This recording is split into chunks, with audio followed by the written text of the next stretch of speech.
1-800-491-1856. The home of Philadelphia Eagles football. WENJ, WENJHD, Millville, Atlantic City, 97.3 ESPN. 97.3 ESPN presents The Sports Bash with Mike Gill. It's time for Football at 4 with Geoff Mosher, powered by InsideTheBirds.com. We expect to win every time we step on the field. That's just the mindset that we have. Now, live from inside the Matt Black Kia Studios, it's Football at 4. Geoff Mosher with us today on a Football at 4 Monday edition. A lot of crazy stuff to dive into over the weekend on this NFL Monday for Football at 4. Geoff, what's up, pal? Hey, Mike. Hey, Hunter. Hope you guys are doing well. Thanks for having me on. Good to chat with both of you. Michael, I heard you earlier talking with Hunter about the ESPN for 30 for 30 last night, and I'm completely on board with you. I was just very, very underwhelmed and disappointed by what I thought was going to be a really interesting story and a reminder of that year. And I think you summarized it best. It was a lot of home runs, which we already knew. That's what it was about, and just not a whole lot of substance to it. So that was disappointing. I would agree, and I thought that it just lacked a lot of depth. This was more Jack Buck home run calls than or you know what I mean? Like they did. Yeah, it was just a lot of showing the home runs, and it was not really the story of what I thought we were going to get. But that doesn't mean don't watch it. I say. Yeah, no, I think that there is good enough. It was a great enough year, at least from a baseball fan, as we all kind of buried our head in the sand from the steroids going on. It was a great year that quote unquote saved baseball, and I do remember some of those moments. They were fun to relive them. But I gotta tell you, when you look at Sammy Sosa now, it's just, I don't know if that dampens that year for you, but it's just like, what happened, man?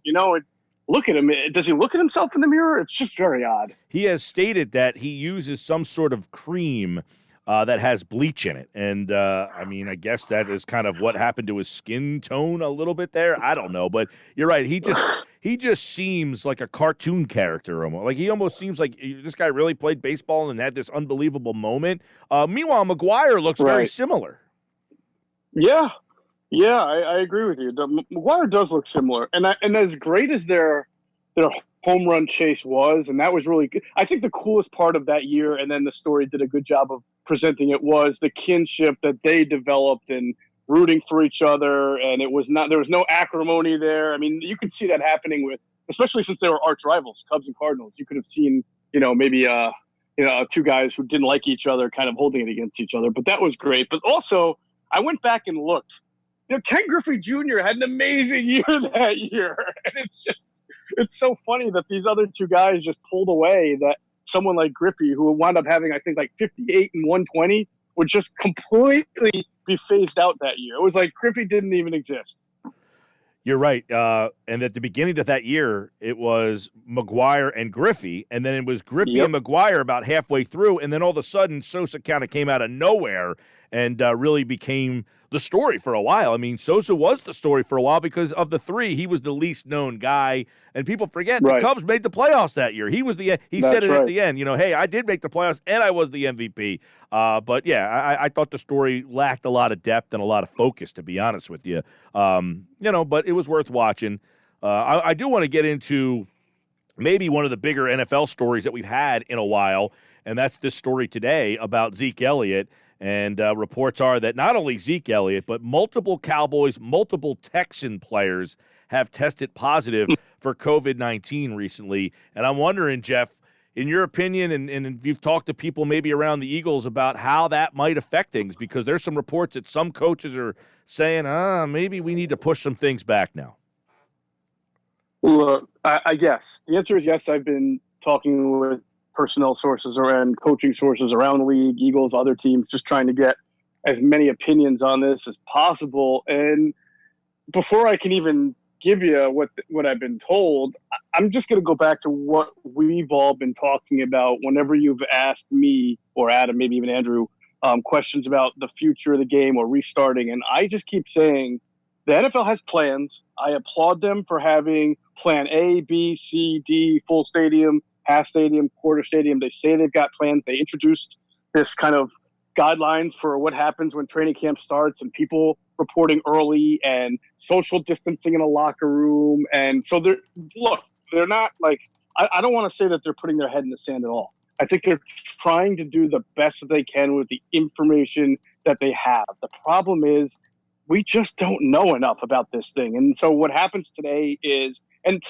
really an extension of a couple of days ago. I don't know if you guys saw, I'm sure you did, the University of Houston football team tried to have some practices or some type of gatherings, and guys tested positive and they had to shut that down. So John Harbaugh has come out and said, I don't know how it's possible to be 6 feet away in the locker room, and even if that matters when you're in the huddle and you're on the line of scrimmage when you're close up. So there's precautions, there's measures you can take, but at the end of the day, are you really going to be able to stop your team from being afflicted by the COVID to the point where it's not wiping out, a third, a half, a quarter, or whatever, a fifth of your roster, and making it very difficult for you to proceed? And so I've talked to some people today, and I've got a mix of opinions, and most of them articulate the same sentiment that, the NFL is going to try to do what it can do. But one guy from the NFC North, he's a personnel source, said to me, you know what, I know the NFL is trying, but I really don't know how they're going to pull it off. It's really hard to see it all happening. Another coaching source told me that, maybe enough NFL players will get this thing before the start of camp so that I guess when you have the antibodies and you can't get it again, that it's almost like, when I was a kid, my mom made me go hang out with the kid who had chicken pox just so I would get it and get it over with, which was like a strategy back when we were kids, but now they have the vaccine for it, I think. But I don't know. I don't know how realistic it is to say, well, a lot of the league now has it before even camp, so it's pretty good and safe. And that doesn't even solve the fan issue. Just think about that. Think about that comment, Moshe. Scouting source and said, what are you guys going to do? Think about that comment, though, Moshe. Go ahead. Is that the anticipation or hope is that many of these players get it so that they don't get it during the season? I mean, this is ridiculous. Well, yeah, and I don't think he meant it in a harmful way. I think he means if people were quarantined with it. Obviously, if you get it, sure, it's out of your system, but who are you around? What people are you then infecting, and what are their ages? What are their immune systems like? You don't want people getting it just to say they got it, but then accidentally passing it on to, family members, friends, anybody that they come across. So I'm pretty sure that's not what he was trying to articulate. Just the point that if more guys get it now and get it over with, then when they get together, then there's less of a chance of having an outbreak. But again, that's just players, and I agree with you. I think that's a very unrealistic scenario. I spoke to a scout today, and the scout said, I don't know what we're going to do if there's no college football season. Nobody knows. That's the big thing. And that's why every time you've asked me about things, I have a hard time taking a pro or anti stance on whether or not there's going to be NFL football. I know they're going to try, but I have no idea if it's going to succeed. Yeah, I'm not shocked that this happened because I figured there are going to be players who will test positive. So when I saw that it was Zeke, I wasn't shocked. I don't want anyone to get it, but I figured throughout this entire process, it's impossible for nobody to get it. So it would happen. And I was waiting for it to happen. And then from here, I guess the way I was approaching it was, now let's see what they do. Now that they actually have a plate full, let's see what the NFL does now, and then I can assess what they do to kind of see, okay, maybe they do have a game plan to move forward, or they might have to hit the pause button.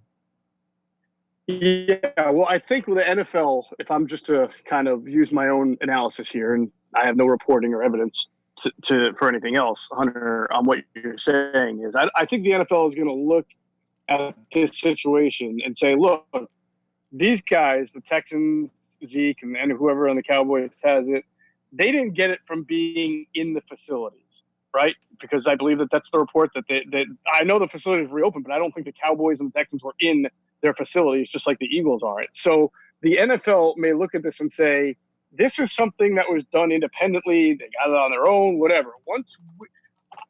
I don't think going to make them All right, we got a problem with the connection with Mo. It seems like something's going on with phone lines today. So maybe I think he was on a Zoom call there. Maybe we could just get him on the normal phone and see if we can't just try that. I don't know. The phones have been all sorts of wonky today. Is something going on out there? Who knows? I mean, I don't know. I don't really have a good answer for you at this stage of the game. But yeah, I don't know. We're what's working going on today. He was definitely a little in and out. You're on the same Zoom line as him, though. Yes, I am. But remember, yeah, I am on the same Zoom line. Correct. Yeah, it was probably just could be just his internet connection then. That's what I'm thinking. That wasn't good. So, yeah, try to get him back on via the phone line and see if we can't just go that route and get back into the conversation. Geoff Mosher, Football at 4, powered by InsideTheBirds.com. Of course, he joins us every Monday and Wednesday here on the Sports Bash for Football at 4. You know, one thing that he's talking about, let's go back to the thing that he brought up about, hey, I know he wasn't like saying that they want these people to get it, but you're almost like, hey, hopefully people can almost get it out of your, like you said, like go get the chicken pox for the guy next door so that you can, get it out of your system. Like that's a crazy thing to think about. Is like hopefully people get kind of infected so that they can get past it, so that they can, I don't know. It all kind of stems to me as the NFL has to be opening their eyes right now. Yes. Now, is it proven, by the way, that if you get it once, you can't get it again? That hasn't been revealed I didn't think yet. so. No, yeah, that's what I think so. People So it's a little different that, from the chicken pox. Right. I think people thought that, but now we're not really sure. All right, let's bring Mosher back in. You had a bad connection there, Mosher. You must have crappy internet. Yeah, I don't know. It says everything is strong. Maybe it's you guys. Well, you're on the same Zoom call as Hunter over here, and he's fine. Oh, well, that's weird. I don't know what's going on. But where did you leave me off? You were talking a little bit about, talking to the coaches and some of the personnel people, and about how, when you get to this topic, you don't want to really go one way or the other because we don't have enough information. Right.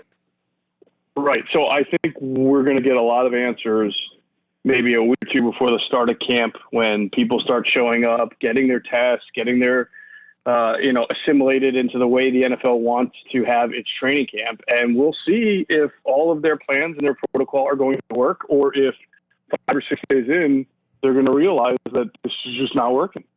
Because I don't think that I don't think the news of today is going to make the NFL change its mind on its approach for July. Now, how much of it, is the pro, like, Zeke Elliott's a high-profile player, and we had a quote from Werder that we played earlier that he essentially said, that there were some coaches essentially saying, what if I lose 4/5 of my offensive line, or what if we lose multiple coaches, and it seems that, like, how do you prepare for that?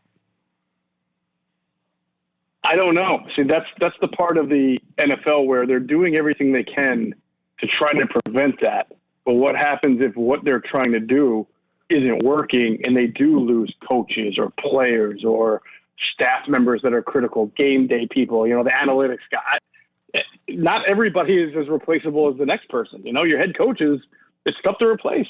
So if he gets sick and he can't be around anybody, what are you going to do? Have your defense or offensive coordinator take the place? And these are questions that I don't think can be answered until everybody gets together, starts practicing, and seeing what results over the next week or so. I was going to say, is it possible for them to go with the approach of next man up? And if it so happens to be your starting quarterback, then it's just sort of unlucky, and they continue to at least have the product out on the field so they can make sure that they're creating revenue based off of at least TV deals if there's no people in the stands at that point? Well, let's take a lesson from baseball to answer that question, because the Major League Baseball owners claim that if they play games, they lose money, right? Because there's no fans in the stands, so they're trying to play fewer games or pay fewer money. How would NFL owners feel about playing games, multiple games, right? Especially primetime games with, a team having its entire backup offensive line in, or its third string quarterback, or it's going to get pretty ugly, I would think, if the coronavirus became widespread and really hurt a lot of teams, or even if it just hurt 2 teams, but they happen to be 2 good teams, and you've got Eagles at full strength playing this Dallas Cowboys team that almost looks like replacement players, right? Because you just never heard of half the guys. I don't know how the league is going to react to that. And would they determine if it was so widespread that it's just not worth having the games because A, you've got no fans in the stands, B, you don't have people watching, XFL level football there instead of NFL level football. I think that's part of the unknown to me. Yeah, that's a really touchy situation for the league, is to kind of be playing it by ear week to week. I mean, I don't know how you even do that. Like, hey, we're in September, week 3, and all of a sudden 4/5 of this team's offensive line is out. I mean, now they're quarantined for 2 weeks. I mean, that's not a season. I mean, that's no way to conduct a league. I keep waiting, Mike, and I think I've said this to you and Hunter for a while. Somebody's got to show the NFL the way, whether it's the NBA, which I guess is going to start up soon, right? Yeah, but here's the difference, Moshe. The difference really is, like the NBA, they are committed to playing in a bubble somewhere. The NFL is not going to play at one location. So you could have people in Texas, Zeke Elliott and the Texans and the Cowboys getting coronavirus. We're here in New Jersey, New York, Northeast area. We've been much more restrictive, so maybe the players here aren't as they're not seeing it as much. They're not around it as much. I agree with you. You're right in that the NBA might have a better chance of pulling it all off because they're playing in one bubble and everybody's quarantined. So we'll see what happens there. But let's say they try to do that and it still doesn't work. Is that going to make you feel confident that the NFL can pull off a season? No. Not at all. I mean, if the NBA is having problems, right? If the NBA is having problems getting back, the NBA has another problem of you are asking everybody to stay in this bubble, and our guys are going to try sneaking out of the bubble. They're going to try to, I don't know. I mean, but the NFL again, like we talked about this before. Okay, they said, how are you going to have 90 guys in training camp? 90 guys at training camp. How are you going to do this? And let's say, Moshe, let's just say 89 of the 90 guys follow all the protocols. They don't go out. They stay social distance. But there's only one guy who says, I'm not listening to this crap. I'm going to do what I want. That one guy could ruin it for the rest. Absolutely. That's my answer all the time when people ask me. I say it took one guy to shut down the NBA. Right? We haven't seen it. Rudy Gobert got it, and all of a sudden just shut down. And so we haven't seen NBA basketball since. So I hope that they pull it off. I have to, because their version of a season is you start up in July and it ends in October, right? That's about 4 months in the season and the postseason, right? That's what they had in mind. So you're going to have 16 teams all quarantined for 4 months in the same place and playing basketball. I mean, no one's going to get out. No one's going to be around anybody else. It's a very, very difficult scenario to envision being pulled off without any issues. You said before that Jeffrey Lurie is taking this very, very seriously. And do you think that the news about Zeke Elliott and the Cowboys and the Texans will now keep guys away from the NovaCare complex even longer than we thought before? Well, the plan was that nobody is going to the NovaCare complex until training camp. And even then it was as I was told, it was going to be arrive at training camp early, potentially as long as 2 weeks early, get yourself tested, make sure you're quarantined, have rampant testing. I think the Eagles are just going to follow the same rules that the NFL is trying to put out. And I think the NFL knew, even though it reopened facilities, that most teams were just going to keep people away for the spring and then just try to start it off in training camp. So we'll see.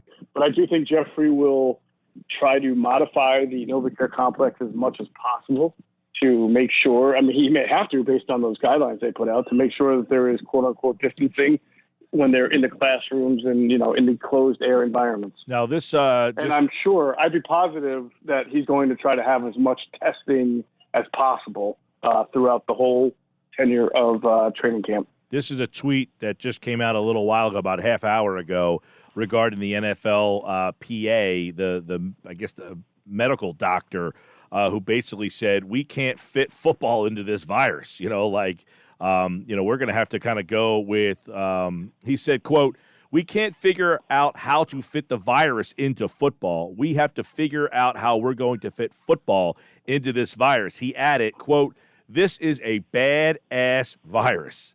So, again, it's almost like welcome to the show.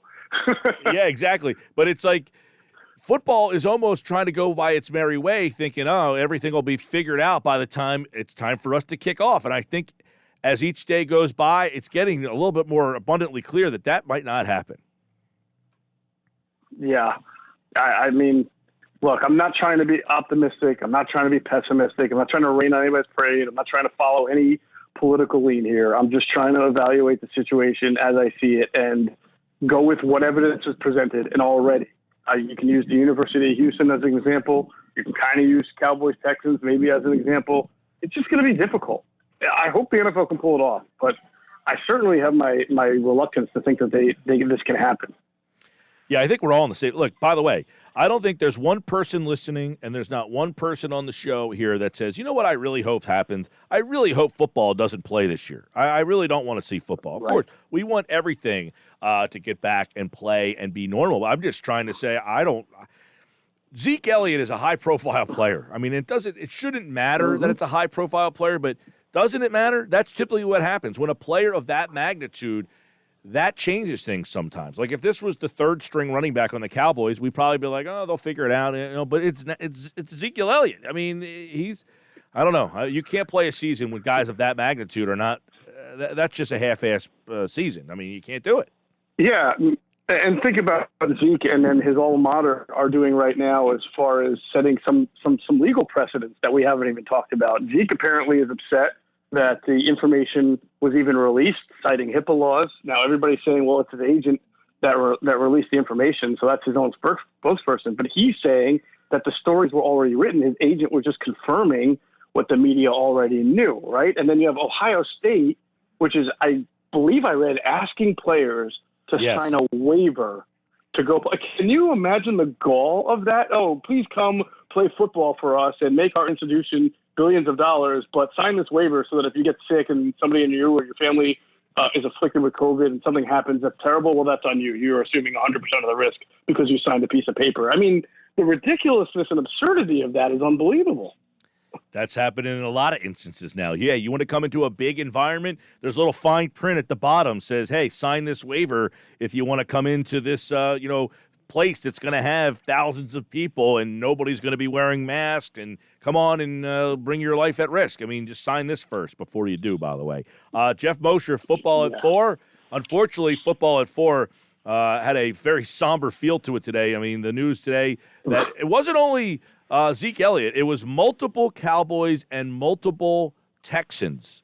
That Houston area, that Texan, actually not just Houston, the entire state of Texas is really having some problems down there with the coronavirus. The University of Houston college football team had all sorts of problems. Cowboys, Houston Texans, and there's other places that this is kind of reflaring back up. We're hopeful that can be changed by the fall, but we'll see. Moshe, get your phone fixed. I'll try, fellas. Have a great day. All right, man. That's Geoff Mosher, Football at 4, powered by InsideTheBirds.com here on the Sports Bash Live 97.3. Technology has failed us today. That's what I do know.